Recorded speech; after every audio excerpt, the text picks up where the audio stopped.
ان میں بڑی خوبی ہیں. وہ یمن کے قاضی ہیں,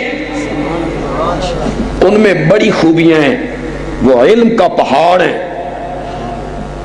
لیکن جس خوبی کا میں یہاں ذکر کرنے لگا ہوں, جو میرے موضوع سے متعلق ہے, وہ چھوٹا سا جملہ بولتے ہیں اور خدا کی قسم اس جملے میں پورے مضامین کا سمندر بند کر دیتے. جو جملہ میں نے سنانا ہے اس کے سنانے سے پہلے ایک جملہ اور سناؤں گا, اور وہ جملہ اس لیے سناؤں گا کہ آپ کے عقیدہ توحید کو تھوڑا سا پانی دے دوں, ماشاءاللہ ماشاءاللہ, کہیں مرجھا نہ جائے. حضرت علی کہتے ہیں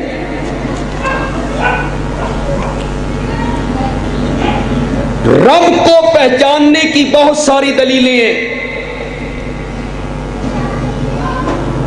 بندہ رب کو پہچاننا چاہے تو اس کی بہت ساری دلیلیں ہیں.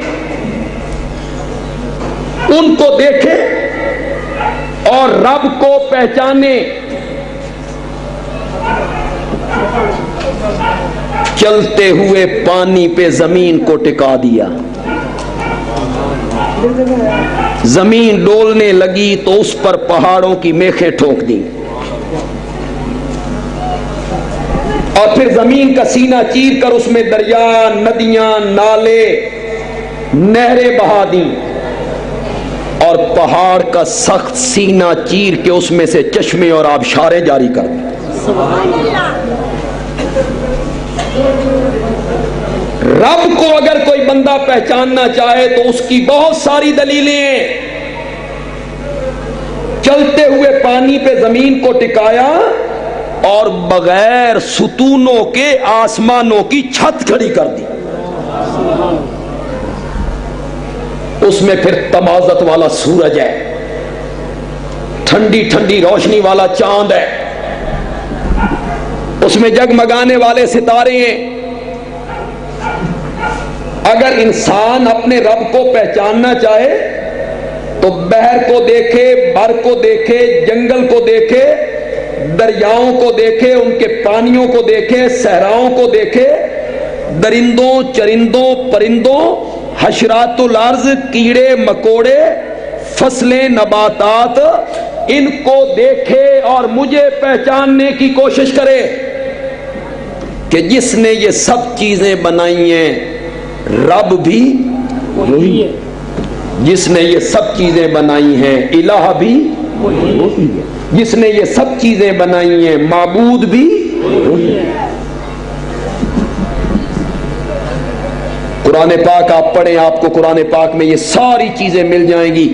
سورت نحل کے پہلے 2 رکوع 14ویں پارے میں, گھروں میں جا کے اس کا ترجمہ پڑھیے گا. اللہ نے انسان کی پیدائش, جانوروں کی پیدائش, زمین و آسمان, بادل, دریا, سمندر, شجر, حجر, خدا دی قسمیں گنتے گنتے گنتے اللہ نے فرمایا ہم نے زمین میں رستے بھی بنائے, وعلامات, اور نشانیاں بھی بنا دیں. سبحان اللہ. کس کس چیز کو گن دیا میرے اللہ نے؟ علامات, کیا بنا دی؟ نشانیاں. نشانیاں. بندہ لوگوں سے رستہ پوچھتا ہے, فلاں جگہ پہ جانا ہے, تو وہ بندہ کہتا ہے سیدھے چلے جاؤ, آگے درختوں کا جھنڈ آ جائے گا. اس سے دائیں مڑ جانا, آگے ایک نہر کا پل آ جائے گا. اس سے پھر دائیں ہو جانا, آگے چھوٹی سی پہاڑی آ جائے گی. اس سے پھر بائیں ہو جانا. اللہ نے فرمایا تو ان راہ وکھان واسطے اساں زمین اتے علامتاں بھی بنا دی. مجھے پہچاننے کی کوشش کر. ایک ایک ذرہ رب کی توحید کی دلیل ہے. بندہ اگر سمجھنا چاہے تو کائنات کے ذرے ذرے سے رب کو پہچان سکتا ہے. ایک صوفی کا قول آپ کو سنانا چاہتا ہوں. مجھے تو بڑا پسند ہے, بڑا پیارا لگتا ہے, مجھے سناتے ہوئے بھی مزہ آتا ہے, اللہ کرے آپ کو سنتے ہوئے مزہ آ جائے. بڑا خوبصورت قول ہے. کسی زمانے میں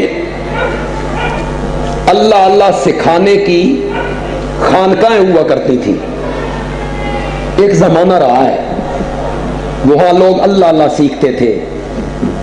اللہ کا ڈر, اللہ کا خوف, اللہ کا ذکر. کسی نیک بندے کے پاس بیٹھتے تھے, اس کی تربیت میں. تھانہ بھون میں مولانا اشرف علی تھانوی رحمت اللہ علیہ, دارالعلوم دیوبند میں مولانا حسین احمد مدنی ان کی خانقاہ ہے, اور وہاں بھچنا میں مولانا حسین علی رحمت اللہ. یہ بزرگوں کی خانقاہیں ہوتی تھیں. یہاں لوگ بزرگوں کے پاس بیٹھا کرتے تھے. وہ اللہ لوگ ہوتے تھے, دنیا سے بے غرض, کوئی لالچ نہیں, اور وہاں لوگ ان سے اللہ اللہ کرنا سیکھا کرتے تھے. اب یہ سلسلے ختم ہو گئے ہیں. یہ تو ان کوئی بندہ لبے تو میں نے بھی دسنا. اب لالچ ہے, خود غرضیاں ہیں, مرید کچھ کھرکن لگے تے پیر صاحب سمجھ دینے پہ پیسے کٹ دا. لالچی لوگ آ گئے. زاغوں کے تصرف میں عقابوں کا نشیمن. علامہ اقبال نے کہا تھا زاغوں کے تصرف میں عقابوں کا نشیمن. آبا کیا تھے, بزرگ کیا تھے, کوئی لالچ نہیں, کوئی غرض نہیں. علماء کرام سٹیج پہ بیٹھے ہوئے ہیں, مجمع میں بھی طلباء علماء موجود ہیں. حکیم الامت مولانا اشرف علی تھانوی رحمت اللہ علیہ کو ایک مرید نے 1,00,000 روپیہ کا نذرانہ دیا. یہ پاکستان بننے سے پہلے کی بات ہے, جب دیسی گھی 1 روپے کلو ملا کرتا تھا. اس زمانے میں نذرانہ کتنا؟ حضرت تھانوی صاحب کو اس وقت لوگ نذرانہ دیتے تھے 4 آنے, 2 آنے, آنا 2 پیسے, اور اس نے نذرانہ دیا کتنا؟ بس کسی بات پہ جو ناراض ہوئے نا, اس بندے کے منہ سے بات نکلی. تھانوی صاحب نے فرمایا 1,00,000 روپیہ اٹھاؤ اور میری خانقاہ سے باہر نکل جاؤ.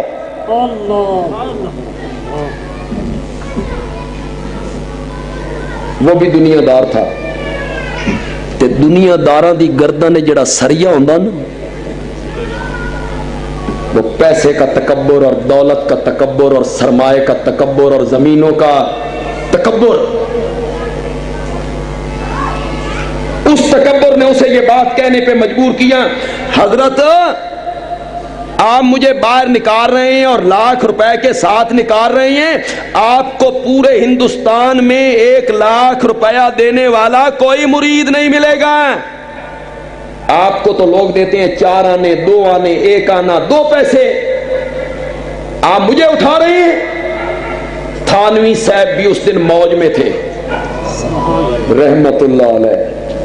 تھانوی صاحب نے بھی موج میں کہا 1,00,000 روپیہ اٹھاؤ اور میرے درگاہ سے باہر نکل جاؤ اور ہندوستان کا چپا چپا چھان مارو, تجھے بھی 1,00,000 روپیہ واپس کرنے والا پیر نہیں ملے گا.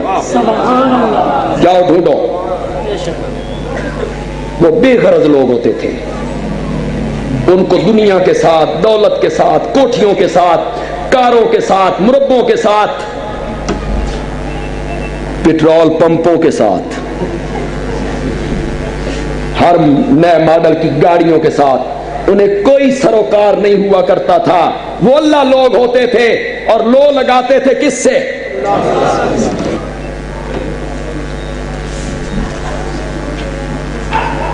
تو یہ جو خانقاہی نظام ہے, اللہ اللہ کرنا, اللہ اللہ سکھانا, اسی کو تصوف کہتے ہیں. اسی تصوف سے لفظ نکلا ہے صوفی. میں نے کسی زمانے میں تصوف کو پڑھا تھا, تبھی مجھے تھوڑا سا پتہ ہے. تصوف سے پھر صوفی کا لفظ نکلا. تو ایک تصوف کی کتاب میں نے پڑھا, چونکہ میرے عقیدے کی بات تھی, مجھے مزہ آیا, میں بار بار لوگوں کو سناتا ہوں. صوفی کہتے ہیں